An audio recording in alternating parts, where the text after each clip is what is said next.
আল্লাহর ওয়াস্তে দেশ চলছে, এর বাইরে অন্য কোনো ভাবে চলছে না। আর আপনি যে বলছেন যে আওয়াজ আছে সব জায়গায়, শুধু নির্বাচনে আওয়াজ নেই, আওয়াজটা কোথায় আছে আপনি আমাকে বলেন তো? 1 বছরের মধ্যে ইতিবাচক আওয়াজটি কোথায় আছে? কোথাও তো কোনো মানে পজিটিভ কোনো সিগন্যাল, পজিটিভ কোনো মানে কি বলা যায়, কোনো দৃশ্যমান কোনো কিছু আমরা দেখতে পাচ্ছি না। দর্শক সালাম, শুভেচ্ছা রইল। আমি আতিক রহমান, পূর্ণিয়ার খোঁজ এবং পূর্ণিয়ার ভিউ ফেসবুক পেজ এবং ইউটিউব চ্যানেল থেকে আপনাদেরকে স্বাগত জানাচ্ছি। আপনারা সবাই জানেন যে দেশের রাজনীতিতে নতুন রকম কথা চলছে, নতুন রকম বিষয়। জুলাই সনদ এবং জুলাই সনদের পাশাপাশি আজকে এই এনসিপি যারা জুলাই সনদের জন্য সবচেয়ে বেশি রকম আগ্রহী ছিল, তারাও একটা শোডাউন করেছে, যারা জুলাই ইশতেহার ঘোষণা করেছে। এখন এই সার্বিক প্রেক্ষাপট নিয়ে এবং সময়টা বলা হচ্ছে যে একটু টাফ। আমাদের সঙ্গে আজকে যারা আলোচনায় আছেন, আপনারা ইতিমধ্যে দেখতে পাচ্ছেন যে আমাদের সঙ্গে আলোচনায় যোগ দিয়েছেন professor doctor lieutenant colonel Nazmul Hasan Karimullah, রাজনৈতিক বিশ্লেষক এবং শিক্ষাবিদ। আছেন সাবেক সচিব জনাব আবু আলম শহীদ খান, আছেন সাংবাদিক মঞ্জুর আহমদ পান্না। আমি প্রথমে আজ শুরু করতে চাই আবু আলম শহীদ খানের মাধ্যমে, এবং আমি একটু ছোট্ট ভূমিকা দিতে চাই।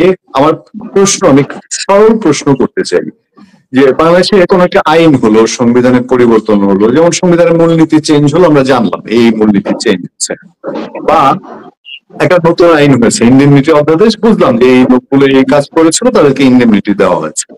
এই যে জুলাই সনদ, এটা নিয়ে ওই সংস্কার কমিশনে আলাপ হলো, তারপরে 3টা দলকে শুধু এটার খসড়া এবং সাংঘাতিক গোপনীয়তার সাথে, পার্লামেন্ট থাকলে এই ধরনের সিচুয়েশনে ওপেন পার্লামেন্টে আলোচনা হয়, জনগণ জানতে পারে, জনগণ কোন দলকে দল যদি জনগণ প্রতিনিধিত্ব করে তারপরও মতামত দেওয়ার একটা সুযোগ থাকে, পত্র পত্রিকায় লেখালেখি হয়, দেশে বিদেশে এগুলো নিয়ে মতামত পাওয়া যায়। কিন্তু এই যে চরম গোপনীয়তার মধ্যে দিয়ে একটা সনদ আগামী পরশু আসছে বলে সরকার ঘোষণা করেছে, তো আমি স্যারের কাছে সরল প্রশ্ন, একজন চায়ের দোকানি অথবা একজন দিনমজুর যদি প্রশ্ন করে যে আসলে এই জুলাই সনদটা কি, আমি কি বুঝবো বা আমি কি উত্তর দিব, এটা আমার কি হবে, আমি একটু এই জুলাই সনদ জিনিসটা কি, এটা একটু আমি আবুল শহীদ খান জানতে চাই। আবুল শহীদ খান। আপনার চায়ের দোকানের মতো আমি একটু কনফিউশনে আছি যে এটা কি জুলাই সনদ আর একটা জুলাই ঘোষণা, খুবই কনফিউজ। জুলাই সনদ কি হচ্ছে আর জুলাই ঘোষণা কি হচ্ছে।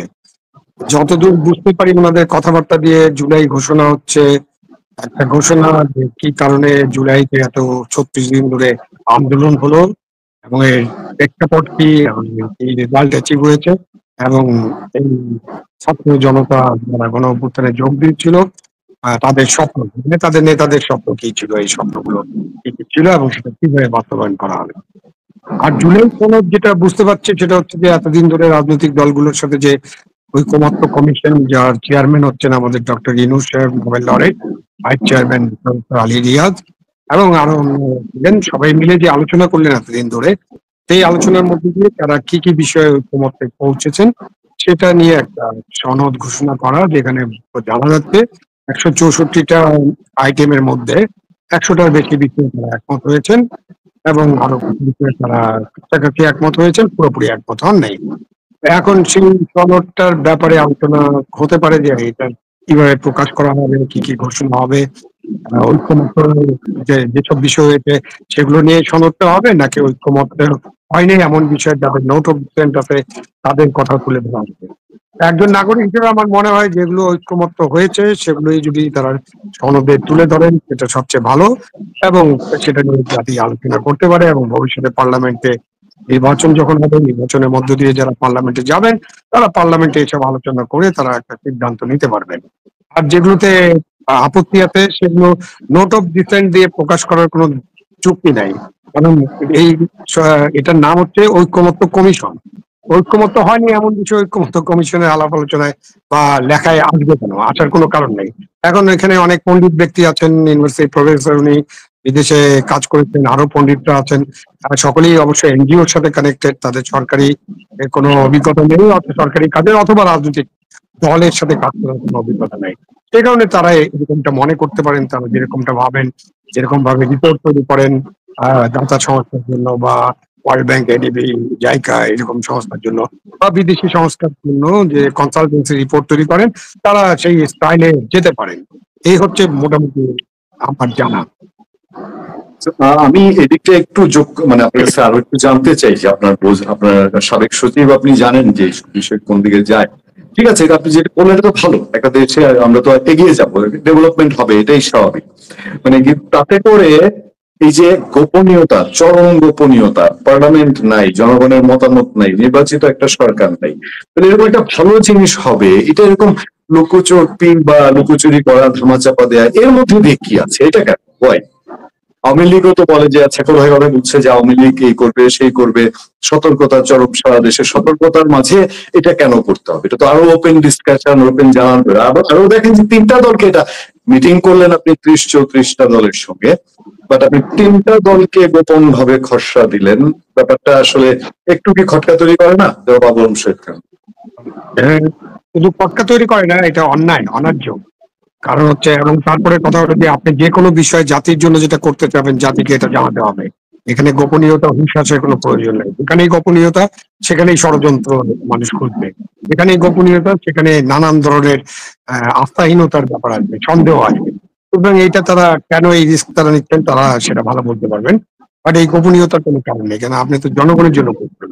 এই জুলাই সনদ বা জুলাই ঘোষণা যদি বাংলাদেশের মঙ্গলের জন্য হয়, জনগণের মঙ্গলের জন্য হয়, তাহলে তো এটা ওপেন থাকতে হবে। এবং আপনি 3টা দলকে শুধু দিবেন কেন? তাহলে আপনি ধরে নিচ্ছেন এই 3টা দলই ভবিষ্যতে বাংলাদেশের রাজনীতির নিয়ামক হবে। এবং 3টা দলের মধ্যে 2টো দলের একটু নিয়ামক হওয়ার সম্ভাবনা আছে। বিএনপি অবশ্যই একটা বড় দল, জামাতে ইসলাম অনেক শক্তিশালী দল, তারা এই আন্দোলনের ছিল, এনসিপি আন্দোলনের ছিল, বাট এনসিপির তো এখন পর্যন্ত রেজিস্ট্রেশনই হয়নি, এবং এনসিপি একটা রাজনৈতিক দল হিসেবে স্বীকৃত নয়। সুতরাং তাকে যখন আপনি এরকম ইয়া দিবেন, প্রায়োরিটি দিবেন, এবং এনসিপির সাথে সরকার যে ধরনের প্রোটোকল দিয়ে দিচ্ছে, যে ধরনের সুরক্ষা দিচ্ছে, এই ধরনের ডগ স্কোয়াড দিয়ে আজকেও শহীদ মিনার এলাকা তল্লাশি করা হয়েছে, এবং আমরা দেখেছি যে তাদেরকে কিভাবে পুলিশ প্রহরা, হাজার হাজার পুলিশের প্রহরা, বিজেপি এবং সেনাবাহিনীর প্রহরা ইত্যাদি দেওয়া হচ্ছে, প্রোটোকল দেওয়া হচ্ছে। জেলা প্রশাসন তাদেরকে সহায়তা করছেন, প্রশাসন সহায়তা করছেন, পুলিশ সহায়তা করছেন। এটা তো মোটামুটি মানুষজন ধরেই নিচ্ছে যে এনসিপি হচ্ছে ডক্টর ইউনূস সাহেবের রাজনৈতিক দল। সুতরাং এই ডক্টর ইউনূস সাহেবের স্পেশাল রাজনৈতিক দল হিসেবে তাদেরকে তারা প্রায়োরিটি দিচ্ছেন। তারা 3টা দলকে হয়তো হাতে রাখলে তাদের সবকিছু সমাধান হবে, এরকম তারা ভাবতে পারেন।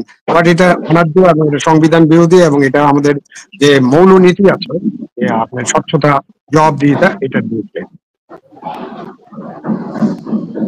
জি, আমি নিশ্চয়ই আবার আপনার কাছে আসবো। পান্নার কাছে যেতে চাই। পান্না, আপনি ইতিমধ্যে আপনার চ্যানেল মানচিত্রে আমরা দেখেছি যে আপনি এই বিষয়টা নিয়ে আলোচনা করেছেন যে 3টা দলকে কেন হঠাৎ এই 3টা দলকে গোপনীয়তার সাথেই জুলাই সনদ তুলে দেওয়া হলো।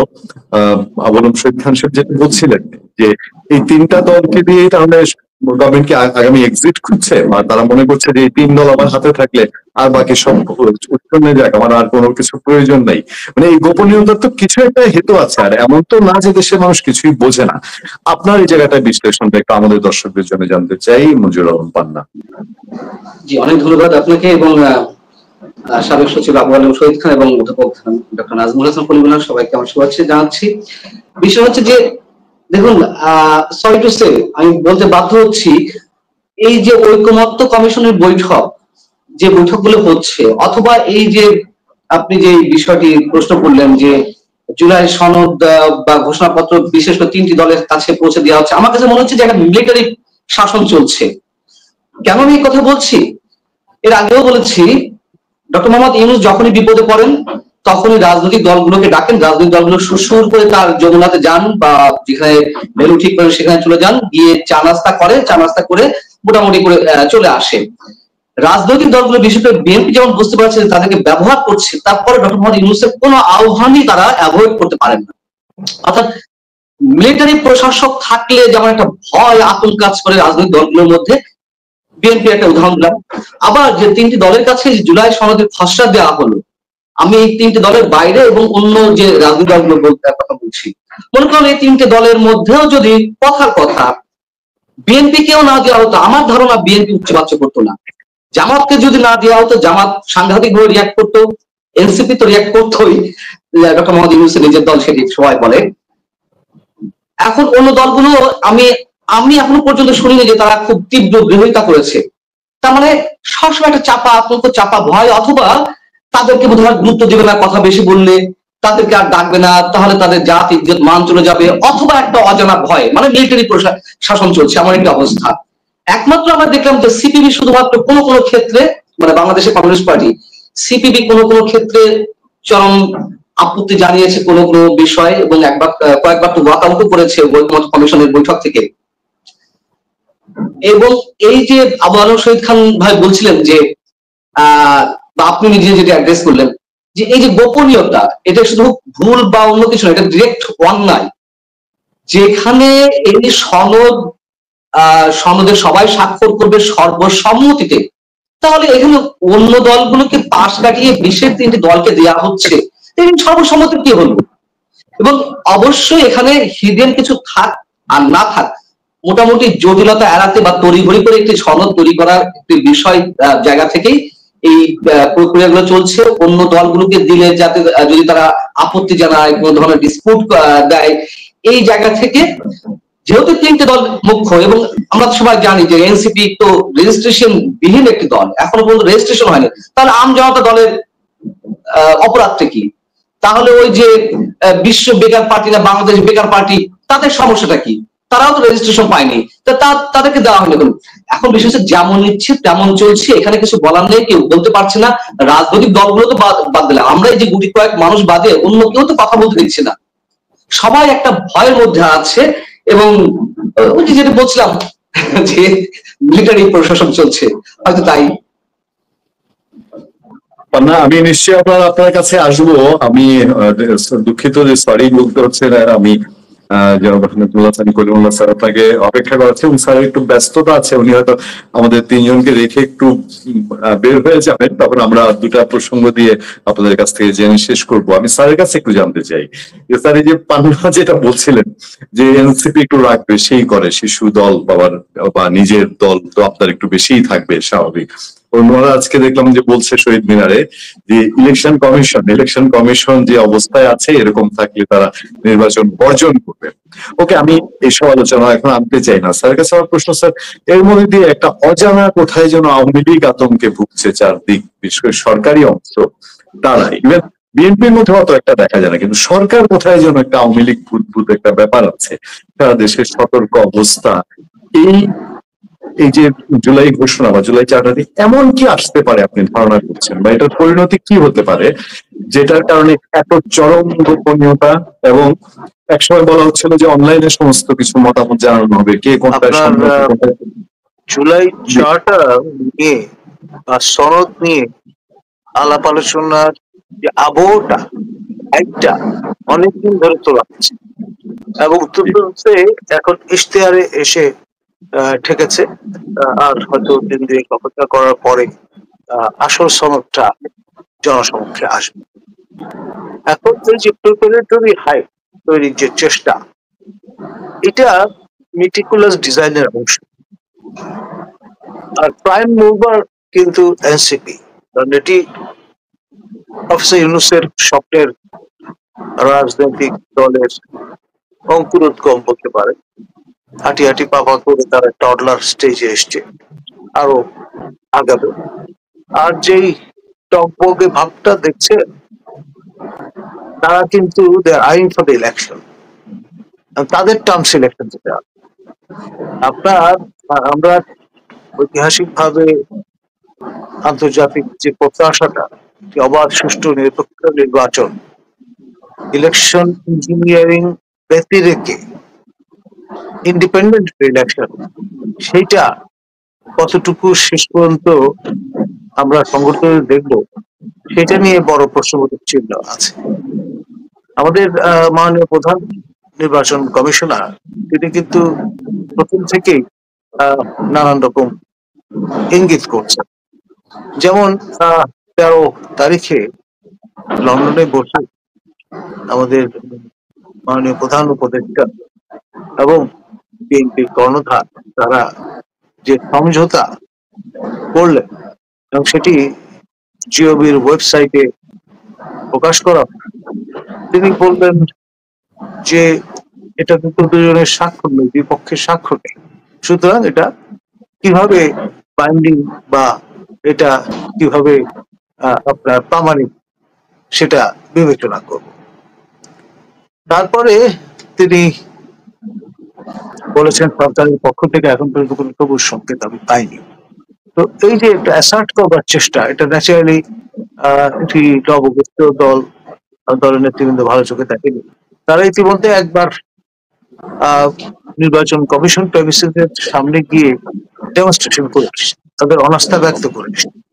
এখন আবার ওই একই ধারায় তারা কথা বলার চেষ্টা করছে, এবং কেউ কেউ বলছেন যে কমিশনের যারা ম্যানিং করছেন তারা বেসিক্যালি বিএনপির প্রতি সিম্প্যাথেটিক, কারণ তাদের আশীর্বাদেই তারা এখানে আপনার ডেপ্লয়েড করছে।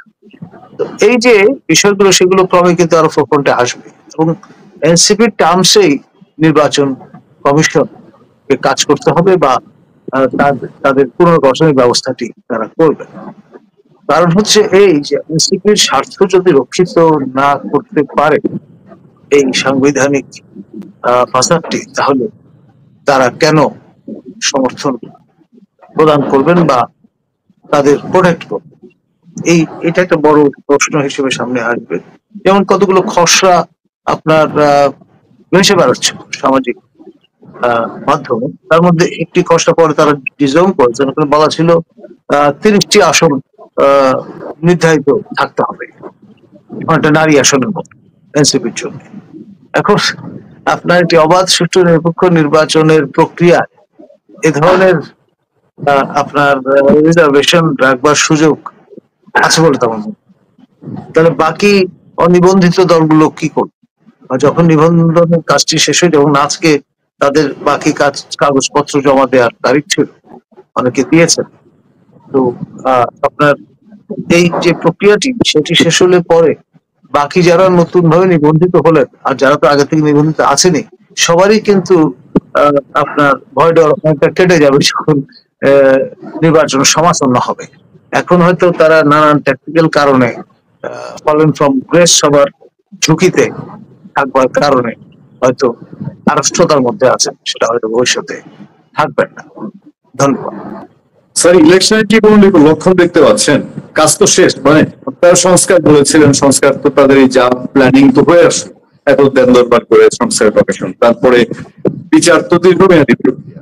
তাহলে ইলেকশনের কোনো লক্ষণ আছে? আপনি যেহেতু 13 তারিখের মিটিংটা টানলেন তারেক রহমানের সঙ্গে, তো ইলেকশনের হাওয়া কবি, ইলেকশন কোন দিকে আছে? দেখুন, নির্বাচন কবে হবে এটা আপনার আল্লাহ তাআলা ছাড়া আর কেউ বলতে পারবেন বলে আমার মনে হয় না। যে ধোঁয়াশাটা মিটিকুলাসলি তৈরি করা হয়েছে, এই ধোঁয়াশা দূর করার জন্য যে ঘোষণাগুলো দরকার সেগুলো দেয়া জন্যে মানসিকভাবে প্রস্তুত আমার মনে হয় না কেউ আছে এখন পর্যন্ত সিনারিওটা যেমন। আর যে বিষয়টা সেটা হচ্ছে নতুন নতুন প্রসঙ্গ কিন্তু চলে আসে এবং আসবে, ফলে অজুহাত হিসেবে ব্যবহার করার জন্য পর্যাপ্ত উপকরণ এখন আছে, সামনেও পাওয়া যাবে। সুতরাং এটা হাত দিয়ে কেউ বলতে পারবে না ও তারিখে নির্বাচন অনুষ্ঠিত হতে যাচ্ছে। যেমন একটি আলোচনা সরেশভাবে বাজারে ছড়িয়ে পড়েছে যে প্রফেসর ইউনূস প্রথম সপ্তাহে এই মাসে তিনি হয়তো সবাইকে অবাক করে একটি তারিখ দিয়ে দিলেন। যদি দিয়েও দেন ফর এক্সাম্পল, তাহলেও সেই 22 জানুয়ারি 2007-এর স্কেডিউল ডেটের কথা তো নিশ্চয়ই আপনাদের মনে আছে, ওই তারিখে কিন্তু কখনোই সেই নির্বাচনটি অনুষ্ঠিত হয়। সুতরাং সেই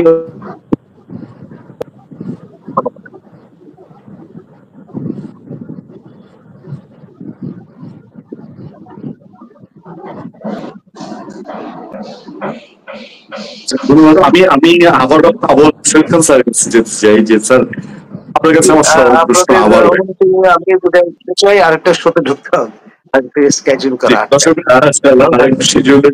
আগেই বলেছে। ধন্যবাদ, অনেক অনেক ধন্যবাদ।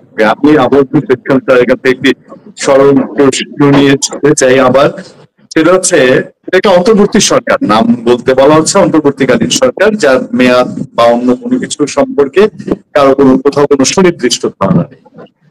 এর আগে 90 পরবর্তী এরশাদ সরকারকে স্বৈরাচার সরকার বলা হতো, 90 পরবর্তী বলা হতো যে গণতন্ত্র উত্তরণের একটা সময়, অত 5 বছর পর একটা ইলেকশন তো হচ্ছে।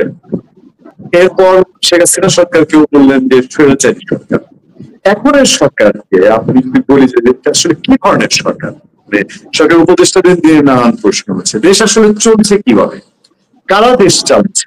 আপনি সরকারের প্রশাসনে ছিলেন, একটু জানতে চাই যে আপনার চোখে কি হচ্ছে, দেশটা আসলে এখন চলছে কিভাবে, আর এইভাবে যদি আর একটা বছর চলে তাহলে কি হবে? দেশটা আসলে চলছে কি না এটা তো উত্তর দেওয়া খুব মুশকিল। দেশটা তো আসলে চলছে না। মানে আপনি বলতে পারেন যে এই তো দোকান খোলা আছে, গাড়ি ঘোড়া চলছে, মানুষজন কাজে যাচ্ছে, সবকিছু তো দেখে মনে হচ্ছে যে সবকিছু চলছে। আসলে এই অন্তর্বর্তীকালীন সরকারের যেটা অন্তর্বর্তীকালীন সরকার যে দায়িত্ব নিয়েছে এবং দায়িত্বের যে প্রধান কাজগুলো তার করার কথা, তার মধ্যে একটা ভালো নির্বাচন করা এবং বাংলাদেশে একটা মানে মানবিক গণতান্ত্রিক ন্যায্যতার ভয়ভীতিহীন বাংলাদেশ গড়ে তোলার কথা। সেই ব্যাপারগুলো তো কোনো অ্যাচিভমেন্ট নাই। আমরা তো এখনো মানবিক গণতান্ত্রিক ভয়ভীতিহীন বাংলাদেশ গড়ে তুলতে পারিনি। এবং এইসব আন্দোলনে যারা ছিলেন তাদের অনেকেরই মতামত এখন প্রকাশ পাচ্ছে। যেমন ব্যারিস্টার সারা হোসেন প্রথম আলো গোল টেবিল বৈঠকে বলেছেন যে দেশের অবস্থা এমন যে সর্বোচ্চ আদালতে কোনো অর্ডার পাওয়া যায়নি, রায় পাওয়া তো দূরের কথা। তো একটা ভয় ভীতির মধ্যে দিয়ে সকলে চলছে। পুলিশ ভয় ভীতির মধ্যে আছে। পুলিশ যদি ঠিক মতো কাজ করে তাদেরকে বদলি করে দেওয়া হয়, তাদের উপর পানিশমেন্ট হয়। হ্যাঁ, জুডিশিয়ারিতে কোনো কাজ হচ্ছে না, সিভিল সার্ভিসে নানান ধরনের অসুবিধা, চ্যালেঞ্জেস। দেশে একটা independent civil service, police service এবং জুডিশিয়ারি গড়ে তোলার কাজটা গত 1 বছরে আমরা এর কোনো অগ্রগতি দেখি নাই এবং এটা একটা বড় কাজ ছিল। দেশে যদি আপনি একটা ভালো নির্বাচন করতে চান, আপনি ভয়ভীতিহীন পরিবেশে একটা নির্বাচন করতে চান, উৎসব মুখর নির্বাচন করতে চান, তাহলে এই সব জায়গায় অনেক কাজ করার ছিল। যে কাজগুলো আমরা করতে দেখিনি, বরঞ্চ আমরা যেটা দেখেছি সেটা হচ্ছে দেশের আইন শৃঙ্খলা পরিস্থিতির উন্নয়নে ব্রতী না হয়ে বা ওই দিকে মনোযোগ বেশি না দিয়ে আমরা দেশে মবের মূল্য চালু হতে দেখেছি এবং মবের মূল্য বন্ধ করার জন্য সরকারকে কঠোর কোনো পদক্ষেপ নিতে দেখিনি এবং যার কারণে আইন শৃঙ্খলা পরিস্থিতি নিয়ে অনেক প্রশ্ন আসছে।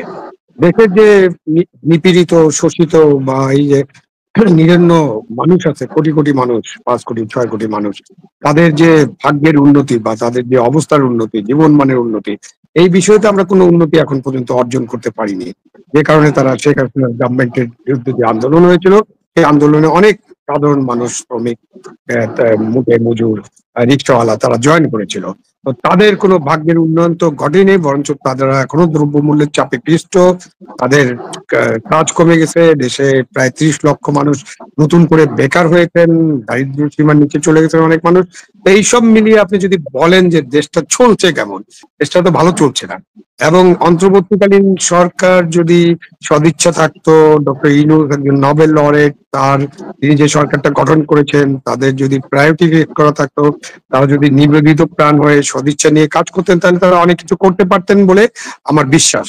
কিন্তু আমি এই কোনো কিছু তো হতে দেখছি না, যে কারণে বলা যায় যে দেশটা আসলে ঠিক মতো চলছে না এবং দেশটা চালানোর জন্য এখন অতি দ্রুত একটা নির্বাচন করা দরকার এবং একটা ভালো নির্বাচন করা দরকার। এই নির্বাচনে মানুষ উৎসব মুখর পরিবেশে ভোট দিতে যাবে এবং যে নির্বাচনে মানুষ যে তার তার পছন্দের প্রার্থীকে ভোট দেবে ভয়ভীতিহীন পরিবেশে, এবং সেখানে কোনো কারচুপি হবে না, কেন্দ্র দখল হবে না, রাতের বেলা ভোট হবে না এবং ভোট কেন্দ্রে ভোট গণনা হবে, ভোট গণনার ফলাফল সেখানেই প্রকাশ করা হবে। যারা ভোটের দায়িত্বে থাকবেন তাদেরকে যথেষ্ট নিরাপত্তার ব্যবস্থা করা হবে। তার মাঝে একটা বড় কোশ্চেন হলো আমরা ইনক্লুসিভ নির্বাচনটা করতে পারবো কিনা, এটা একটা বড় প্রশ্ন এবং বড় চ্যালেঞ্জ। তো এইটা হলো সামনের জিনিস, সেটা সামনে দেখতে হবে যে আমরা কিভাবে এই চ্যালেঞ্জটা উত্তরণ করব বা কিভাবে এই চ্যালেঞ্জটা মোকাবেলা করব। আপনি একটা একটা জিনিস একটু দেখেন যে আসলে এই নির্বাচনের জায়গাতেই কেবলমাত্র এসে মানে কোথাও কোনো যেন আওয়াজ নেই যে নির্বাচন আসলে দেশে যে একটা দরকার, এবং সবাই যেখানে আমরা যাই একটাই প্রশ্ন, কি হচ্ছে মানে কি হবে। আর এই যে একটু পরে পরে বলে যে এই ধূপগুড়ি দিক দিয়ে আওয়ামী লীগ চলে আসতেছে, হ্যাঁ মোটামুটি একটা জিনিস দাঁড়িয়েছে যে আওয়ামী লীগ নাই ভেনিশ করার চেষ্টার পরেও তার প্রশিক্ষণ নিচ্ছিল, এরকম একটা ব্যাপার কিন্তু সরকারি এস্টাবলিশ করে দিচ্ছে। প্রশিক্ষণ কি নিচ্ছে? ওই বই কলমে খাতা কলমের প্রশিক্ষণ না, একটু ভিন্ন রকমের প্রশিক্ষণ। সেই প্রেক্ষাপটে মুজিবুল আলম পান্না, আপনি আপনার কাছে দর্শকরা অনেক স্পষ্ট বিশ্লেষণ পায়, দেশের মানুষ স্পষ্ট বিশ্লেষণ পাচ্ছে। আমি একটু জানতে চাই আপনার কাছে, এই যে নির্বাচনের কোনো আওয়াজ নাই, সবই আছে, সংস্কার নিয়ে দীর্ঘ মিটিং সব হচ্ছে, তারপরে এখনো মব হচ্ছে, এখনো ফেসিবাদ খুঁজার নামে জনকণ্ঠ পত্রিকা দখল হচ্ছে, কিন্তু আওয়ামী লীগ আবার তারা যেখানেই আছে সেখানে আওয়ামী লীগ খুঁজে কোন একটা কিছুর মধ্যে। এই পরিস্থিতিটার আপনি কিভাবে মূল্যায়ন করেন? মানে স্যারকে যে আমি প্রশ্নটা করেছিলাম যে দেশ কিভাবে চলছে, আপনাকেও যদি আমি বলি যে এই ওভারঅল আমি যেগুলো বললাম এইসব প্রেক্ষাপটে এই দেশটা কিভাবে চলছে, দেশ আছে কেমন? আমরা যে বঙ্গমাতা দেশ আমার মা বলি, সে মা আছে কেমন এই গত 1 বছরে?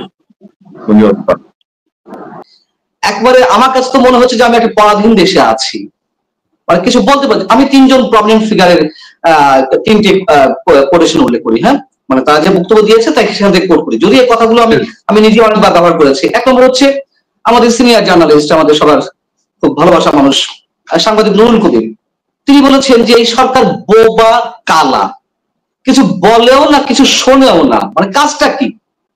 আচ্ছা, ডক্টর দেবপ্রিয় ভট্টাচার্য অর্থনীতিবিদ, তিনি বলেছেন যে এই সরকার একেবারে নিষ্পাপ নিরপরাধ। তার মানে কি? আসলে কি নিষ্পাপ নিরপরাধ? উনি তো স্যাটায়ার করে বলেছেন, অর্থাৎ এই সরকার ভোলা ভালোভাবে কথা বলে। ডক্টর মোহাম্মদ ইউনূস এমন ভাবে কথা বলেন যে কিছুই বোঝেন না, দুনিয়ার দিন দুনিয়ার সম্পর্কে তার কোনো ধারণা নেই। তিনি খুব খোলা মনে কথা বলছিলেন, যেটা গান আছে নজরুলের, খেলেছে বিশ্ব লয়ে বিরাট ও শিশুর আনমনে, মানে উনি নিজের মনে খেলে যাচ্ছে, ওনার অন্যদিকে কোনো ধ্যান জ্ঞান কিছু নেই, ধ্যান জ্ঞান ছেড়ে দিয়েছে। আর গতকাল আমি কথা বলছিলাম আমার চ্যানেলে অর্থনীতিবিদ রেজা কিবরিয়ার সঙ্গে, তিনি বললেন যে ডক্টর মোহাম্মদ ইউনূস তো ফেরেশতার মতো একজন মানুষ। একটু খটকা লাগলো, ফেরেশতা মানে? উনি বলছেন যে হ্যাঁ দেখুন, যে চুরি করছে, যে দুর্নীতি করছে তাকে নিয়ে এসে তার ক্যাবিনেটে বসা দিচ্ছে, যে মব করছে, যে চাঁদাবাজি করছে তাকে নিয়ে এসে তার ক্যাবিনেটে বসা দিচ্ছে। মানে উনি আর কোনো কাউকে কোনোভাবেই মানে নেগেটিভ কোনো কিছু ভাবে নিচ্ছেন না, সবই পজিটিভ, সব দুনিয়া সব কিছু ভালো, খারাপ বলে কিছু নেই, অর্থাৎ তিনি ফেরেশতা। এই যে ফেরেশতা, এই যে নিষ্পাপ নিরপরাধ, এই যে বোবা কালা, তাহলে তাহলে চলছে কিভাবে দেশটা? আল্লাহর রাস্তা চলছে। সো আর আপনি যে বলছেন যে নির্বাচন নিয়ে কোনো আওয়াজ নেই, আমার আসলে যেমন আবুল আলম শহীদ খান ভাই রয়েছেন, আমি তো আসলে জ্ঞানের অভিজ্ঞতা তার হাঁটুর সমান, এর বাস্তবতা। কিন্তু আমার কষ্ট হয় যে কেউ এখনো পর্যন্ত এই সরকারের পদত্যাগ স্পষ্টভাবে দাবি করছে না, নির্বাচনের দাবি করছে। আচ্ছা, আপনার কি মনে হয় যে ডক্টর মোহাম্মদ ইউনূসের অধীনে নির্বাচন সুষ্ঠু হবে? একটা ব্যক্তি বলতে পারবে যে তিনি সুষ্ঠু নিরপেক্ষ অবাধ ইনক্লুসিভ নির্বাচন করবেন? এটা মনে হয় কারো? আচ্ছা, যদি মনে নাই হয়েই থাকে তাহলে আমরা তার অধীনে কেন নির্বাচন দাবি করছি? নির্বাচন হলে তো আরো একটি সংকট দাঁড়াবে, হাজার হাজার কোটি টাকার অপচয় হবে। যখন নির্বাচনে কারচুপি হবে, এনসিপি বা জামায়াতের মতো দলকে সামনে আনা হবে বা সংখ্যাগরিষ্ঠতা দেওয়া হবে, হবে তো অবভিয়াসলি হবে। এখন অনেকে বলছেন যে না না, বিএনপি যেহেতু নির্বাচনে আছে এত সহজ হবে না, সব রুখে দাঁড়াবে। আরে রুখে দাঁড়াতে গেলে তো যে পরিমাণ সন্ত্রাস হবে, যে পরিমাণ ব্লাডশেড হবে, আমরা সে পথে কেন যাব? কেন সেই সুযোগটি করার, মানে সেই সুযোগটি ডক্টর মোহাম্মদ ইউনূসকে দেবো বা এরকম একটি অস্থিতিশীল পরিবেশ সৃষ্টির সুযোগ দেওয়া হবে? যেহেতু তার অধীনে কোনো নির্বাচন হবে না, এবং এই সংশয় তো এই মুহূর্তে সবচেয়ে বড় যে রাজনৈতিক দলটি বিএনপি, তারাও অসংখ্যবার বলেছে যে তা নির্বাচন সুষ্ঠু হবে কিনা আমরা সংশয় আছি, বা নিরপেক্ষ হবে কিনা। এবং এরা তো ওই যে একটু আগে বলছিলাম যে মিলিটারি শাসন চলছে, কেউ স্পষ্ট করে কিছু বলছে না, সবই শুনছে, সবই জানছে, সবই বুঝছে, কিন্তু স্পষ্ট করে বলছে না। তাহলে কেন এই সরকার অধীনে নির্বাচনটা দাবি করতে হবে? এবং আমার মনে হয় যে এই সরকার নির্বাচন, এটা আমি জানি না, কোনো ইনফরমেশন আমার কাছে নেই, তবে আমি ইকুয়েশন এবং আমার সিক্স সেন্স থেকে আমি বলতে পারি যে মনে হয় সম্ভবত ডক্টর মোহাম্মদ ইউনূস কোনো নির্বাচন দেবেন না অথবা দিতে পারবেন না, তার আগেই তার সম্ভবত বিদায় ঘটবে, সেটা যে প্রক্রিয়ায় হোক না কেন। অনেক অনেক অনেক ধন্যবাদ মঞ্জুর আলম পান্না, আপনাকে অনেক ধন্যবাদ। আমার প্রায় শেষ প্রান্তে আমি আবু আলম শহীদ খানের কাছ থেকে দুটি ছোট্ট প্রতিক্রিয়া জেনে শেষ করতে চাই। একটা হলো, পান্না যে কথাটা বললেন, আদতে এই গভর্নমেন্টের পদত্যাগের আওয়াজ কি সামনে আসতে পারে কিনা যথেষ্ট না, আমি জানি আপনি সরকারের একজন খুবই খুবই গুরুত্বপূর্ণ এবং সফল আমলা ছিলেন, এবং আপনার যে বিশ্লেষণ আমরা পাবো সেটা বাস্তবতার নিরিখে পাবো। সামনে কি, হোয়াটস নেক্সট? মানে শেখ হাসিনার অজনপ্রিয় বা এই করুণ পরিণতি হতে 17 বছর সময় লেগেছে। 1 বছরের মাথায় একটা সরকারের জনপ্রিয়তা কোন ভোটে না হলেও মাঠের টেস্ট তো আমরা বুঝি, এই জায়গায় যেতে পারে এটা বোধহয় ডক্টর মোহাম্মদ ইউনূস সাহেবই দেখায়। তাহলে তার পরিণতি কোন দিক যাচ্ছে, নাম্বার ওয়ান।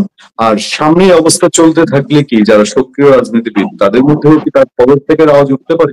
তিনি কি ইলেকশন করার মতন ক্যাপাবিলিটি রাখেন, সেই আস্থা জনগণে অর্জন করতে পেরেছেন? এটি শেষ করতে চাই আবুল মুশফিক খান। দেখেন, ভোটের মাধ্যমে যে জনপ্রিয়তা যাচাই হয় বা ভোটের মাধ্যমে যে সরকার গঠিত হয় আর ওই মাঠের জনপ্রিয়তা মাধ্যমে যে সরকার গঠিত হয়, এটা আকাশ পাতাল তফাৎ। সুতরাং ওই মাঠের জনপ্রিয়তা বলতে আমরা কি বুঝি? একটা বড় আন্দোলন হলো, সেখানে লক্ষ লক্ষ মানুষ ঢাকা নগরে সমবেত হলো, এটাকে যদি আপনি মানে 12 কোটি ভোটারের বা 18 কোটি মানুষের সমর্থন মনে করেন, এটা মনে করার কোনো কারণ নেই। সুতরাং এটা অন্তর্বর্তীকালীন সরকার তাদের যে কাজগুলো করার কথা সেই কাজগুলো তারা করবেন। বাট যেহেতু ইউনূস সাহেবের সাথে বা এই সরকারের সাথে এনসিপির যে দহরম মহরম সখ্যতা বা এনসিপি কে যেভাবে প্রোটোকল দেওয়া, তাতে এনসিপি এখন সরকারি দল। এনসিপি সরকারি দল হয়ে যাওয়ার জন্য এই ইউনূস সরকার একটা নিরপেক্ষ নির্বাচন বা নিরপেক্ষ স্বাধীন নির্বাচন করতে পারবেন কিনা, এটা অনেকেই প্রশ্ন করছেন এবং এটা একটা বিগ চ্যালেঞ্জ। এবং তার মাঝে আপনার অন্তর্বর্তীকালীন সরকারের সময়ই আমাদের যে সর্বোচ্চ আদালত হাইকোর্ট ডিভিশন থেকে আগের যে তত্ত্বাবধায়ক সরকার ব্যবস্থা বাতিল করা হয়েছিল সেটি আবার বাতিল করে দেওয়া হয়েছে। তার মানে তত্ত্বাবধায়ক সরকার ফিরে আসার একটা সুযোগ সৃষ্টি হয়েছে। এটা এখন উচ্চ আদালতে পেন্ডিং আছে। সরকারই আপিল করেছেন। কেন আপিল করেছেন সরকার ভালো বলতে পারবেন।